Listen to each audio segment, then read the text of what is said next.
শারদীয় দুর্গাপূজায় আজ মহাষ্টমী আর মহাষ্টমীর আয়োজন চলছে পূজা মণ্ডপগুলোতে। এই মুহূর্তে উত্তরা সার্বজনীন পূজা মণ্ডপে আছেন আমাদের সহকর্মী পার্থ সঞ্জয়। আমরা তার কাছ থেকে সেখানকার খবর জানব।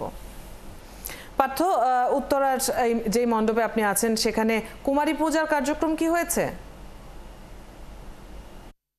তো অদিতি, আসলে কুমারী পূজা একটি বিশেষ পূজা, সেটি শুধুমাত্র রামকৃষ্ণ মিশনগুলোতেই অনুষ্ঠিত হয়ে থাকে এবং সেটি 1901 সালে বেলুর মঠে প্রচলন করেছিলেন স্বামী বিবেকানন্দ। কিন্তু অন্য যে মণ্ডপ সেখানে আসলে এই আনুষ্ঠানিকতা থাকে না। তবে অষ্টমী বিহিত পূজা, মাহেন্দ্রক্ষণ সেই পূজা, এবং সেই পূজা অনুষ্ঠিত হচ্ছে। তারপর এই মণ্ডপে অঞ্জলি এর মধ্যে একবার সমাপ্ত হয়েছে, আরও একবার হয়েছে এবং পুরোহিত তিনি মন্ত্র পড়ছেন এবং মন্ত্র পড়ে ভক্তরা মন্ত্র সেই প্রতিধ্বনিত করছেন, উচ্চারণ করছেন এবং এই মন্ত্র উচ্চারণের মধ্য দিয়ে তারা দেবীর কাছে প্রার্থনা করছেন নিজের কল্যাণের, জগতের কল্যাণের। এবং এই মন্ত্রই পড়ে তারা দেবীর পায়ে অঞ্জলি দেবেন। এবং এখানে আগেও বলেছি অদিতি, এর আগে আরও একবার অঞ্জলি হয়ে গেছে এবং তারপরে যারা অঞ্জলি প্রথমবার দিতে পারেনি তাদের জন্য দ্বিতীয়বার অঞ্জলি দেওয়া হচ্ছে। এবং সেই অঞ্জলি শেষে আপনি দীর্ঘ লাইন দেখতে পাচ্ছেন পেছনে, সেখানে আসলে পূজার্থীরা লাইন ধরে প্রসাদ পাচ্ছেন এবং সেই প্রসাদের দীর্ঘ সারি আমরা দেখতে পাচ্ছি।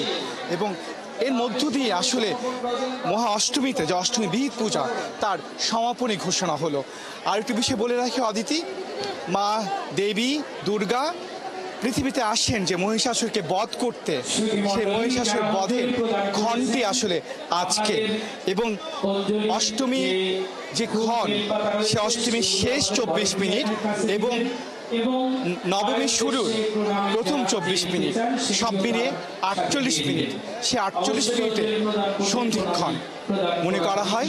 তখনই দেবী দুর্গা মহিষাসুরকে বধ করেন, যে মহিষাসুরকে বধ করতে তিনি ধরা এসেছেন। এই মণ্ডপে সেই ক্ষণটি অনুষ্ঠিত হবে 1:50 এবং সেটি চলবে 2টা পর্যন্ত। এবং এভাবেই অষ্টমী থেকে নবমী এবং আজকে সন্ধ্যা ভক্তেরা মণ্ডপে মাতবেন দেবী দর্শনে। আরতি প্রতিযোগিতা হবে, মুখর হবে মণ্ডপ। পার্থ, অনেক ধন্যবাদ। আপনার কাছ থেকে আমরা উত্তর আর পূজা মণ্ডপের আনুষ্ঠানিকতার খবর জেনে নিলাম। দর্শক, সহকর্মী পার্থ সঞ্জয় যুক্ত ছিলেন এতক্ষণ।